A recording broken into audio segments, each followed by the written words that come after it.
All right, Heat Nation. I don't know if you caught the game or not, but we beat the Atlanta Hawks yesterday. The Atlanta Hawks are obviously in front of us. There was a point we were in front of the Atlanta Hawks, but the 10-game losing streak did not help our case. So their record is 3 wins ahead of our current record. So these remaining games, we got to win all of the easy games because we're going to have games like the freaking Celtics game and the Bulls game that I'm worried about because the Bulls are balling right now. But yeah, it was nice to beat Trae Young, who just kept chucking yesterday. I don't know who this guy is, man, but this guy just came out of nowhere. Maybe it's because I don't follow the Hawks, but who the hell is this guy? You Google him and he has an OKC jersey on. So I'm like, wait, he was originally drafted by OKC?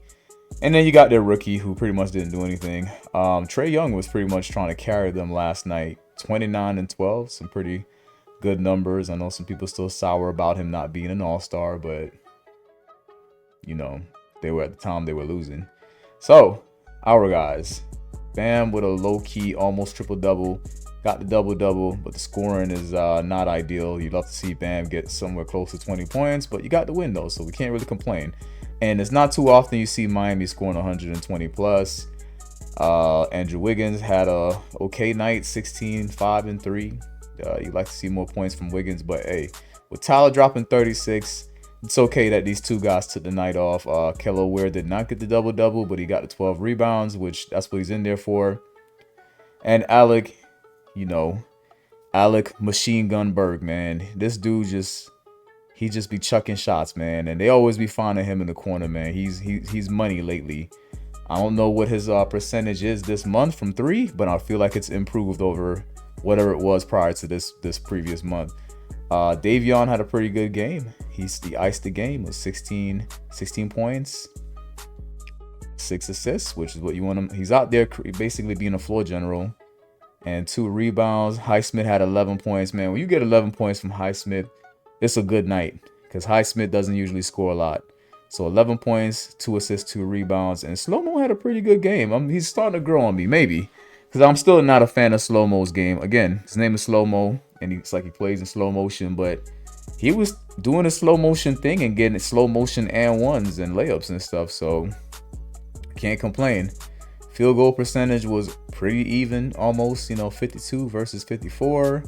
3-pointers were 55% versus 44. So we shot the ball well from 3, and that made a difference for us. That helped us keep this lead because, we have a tendency to blow leads.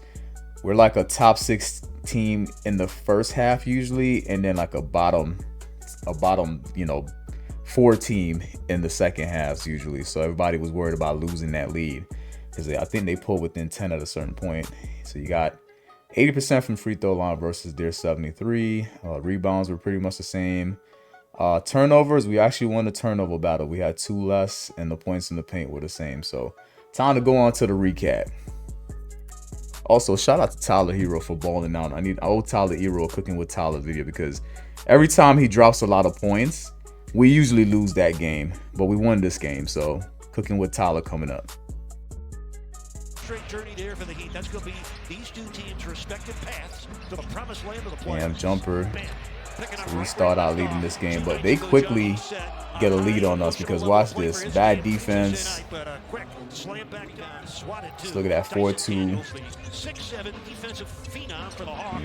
Too big for Tyler Hero. Look at this lead that they got. 9-2. And then they're about to hit a 3 right here. We are usually the Atlanta Hawks. The way they started the game out is usually how we start the game out and then end up losing the game in the second half. They did what we usually do.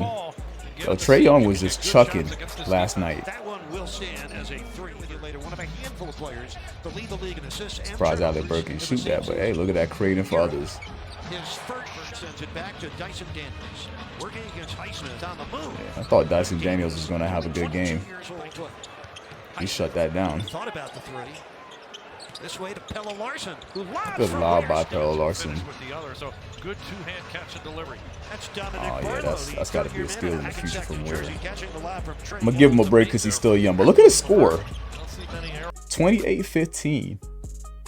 I remember watching this game live and saying to myself, like, oh my God, why we start this game out like that? We gotta play catch up. Now let's jump to the third quarter, or should I say second quarter. It is now 39-32. This is where we start to come back. Wiggins started knocking down threes. Another three from Wiggins. And Davion creating. So yeah, this is where we took control of the game in the second quarter. But low key, I missed the first part of the third quarter because let's get to the halftime. Let's take a look at the score. Let's look at halftime. Yeah, so we took control of the game in the end of the second quarter, especially when you get a shot like that from Tyler Hero. So now we're in the third quarter, 55-63, and they pass it to Burke. Machine gun. But this was crazy right here. Trae Young was just tossing it up, man. I thought they were going to close in the gap, but they never did. Look at that, 58-70. Yeah, Tyler Hero was going crazy. Told you earlier, one of a handful of players to lead the league in both assists and turnovers in the same season. Oh, sweet. See, those are the type of shots Bam's going to have to hit. Oh, that's a crazy putback by Kello Ware. They left Tyler Hero open. So yeah, we took control of this game. I mean, if we fast forward to the fourth quarter, they try to pull within 10, but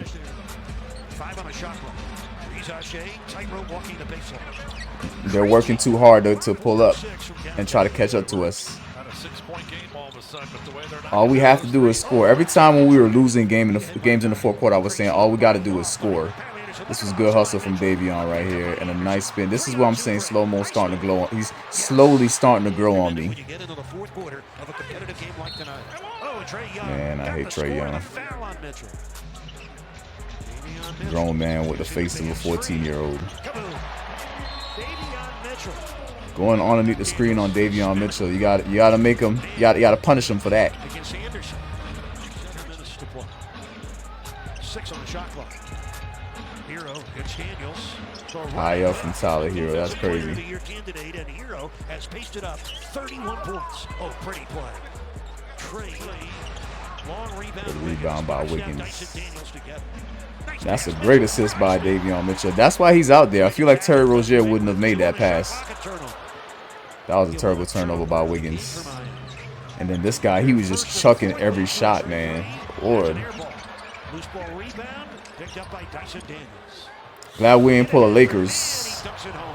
Lakers over there losing the game in the last few minutes on clutch looking. But yeah, we had turnovers like that had me a little bit worried. Then we got this guy over here pulling up. Oh my God. Thank God Tyler Hero is more clutch.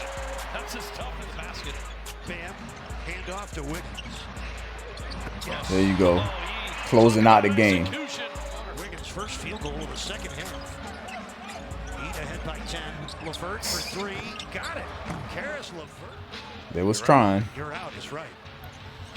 Hero takes that. No, he doesn't take the And then three. we got Davion closing out the game. Hey, if Davion can continue to keep hitting his threes like that and continue to play defense, I saw somebody say something crazy like paying Davion $60 million 4 years. I don't know what these, starting point guard contracts will look like, because it's not like he's some kind of like super talented player, but he could improve. My thing with Mitchell though is he's kind of small. I wish he was a little bit bigger. But hey, if he can be small and play defense like Kyle Lowry in his Raptors days, then we might have an ideal point guard for us, especially if he can knock down the three. People are saying that he's not even as good as Gabe Vincent, but we got to give him time, man. Gabe Vincent defensively was solid, but I'm not gonna make it seem like Gabe Vincent was locked down. Like, we need to stop doing that. But Gabe Vincent was definitely a tough player, but went somewhere else and then just hasn't been working out. All right, so time for the advanced box score. All right, so as we look at the shooting numbers, Ukanwa, whatever his name is actually a decent little player. He might be a good player for the Hawks in the future. Roger Sherrill is looking like an early bust, man. Some of these French players, man, they really don't be that nice. And then Trae Young went 10 for 21 from the field, man. This guy was cooking. I don't know who this guy is right here, man. This guy just came out of nowhere. 5 for 8, 4 for 6 from 3. And then Dyson Daniels, they definitely needed more from Dyson Daniels. Miami Heat side. So Wiggins was 6 for 15. So he took 15 shots, scored 16 points. That's usually not good because, you know, you're going to take 15 shots. You usually want to have more than 16 points. So 15 shots on 16 points on 15 shots is definitely not a good night for him, but plus minus is still there. So obviously he did other things. He got steals, rebounds, assists, and he stayed out of foul trouble. And then Bam was 4 for 9, 12 points. Yeah, it's a mediocre game, but at least he got his double-double. He got his 10 rebounds, 4 assists, and 3 steals. So it's a pretty good game for Bam. He has the highest plus minus on the team. Tyler Hero with +4 with 36 points. He was 13 for 17. What a really good night from Tyler Hero. 4 for 6 from 3 and almost perfect from the line. And then Machine Gun Burks, 3 for 7, 3 for 6 from 3. I mean, that's 50%. You can't ask for more. Highsmith was 3 for 5. Good game from Highsmith. 50% from the field, 11 points. Can't complain. And then Slow Mo was 4 for 5. 10 points. He had a solid game too. Very good plus minuses. I guess Burks and Ware were the only ones with negatives. But yeah, that's the players from last night. That's how they did. But yeah, Kevin Love is out because of personal reason. I don't think Kevin Love would have played. And Duncan Robinson is in pain. Nico should be back if they want him to be back, because apparently his time frame for his recovery has passed. Terry Rozier should never play again this season because he's not a point guard that we need. I guess he was supposed to be the scoring point guard, but can you even really rely on Terry Rozier to score consistently? And then Jaime, I don't know, man.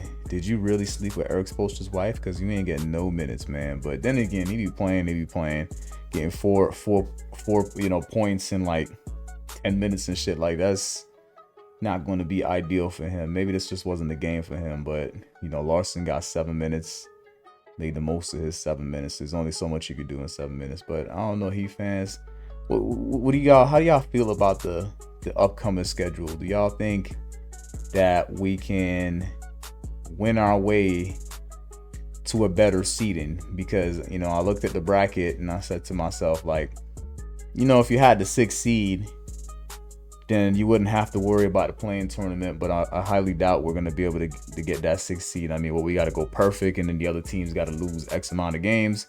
I don't know, man. Y'all tell me what y'all think. Do y'all even want to make the playoffs? Because the way it's set right now, you got to play the 10th seed. But you're the 10th seed. You got to play the 9th seed. And then after that, you got to play the loser of the 7 and 8 seed. So you play the 8th seed, and then, yeah, that's going to be interesting. But, I mean, at least you got a shot to get in the playoffs. Before, it's like if you're the 10th seed, that's it for you. The season's over. So we might get some extra basketball depending on how we close the season out. But if you guys like the recap, go ahead and like the video and subscribe.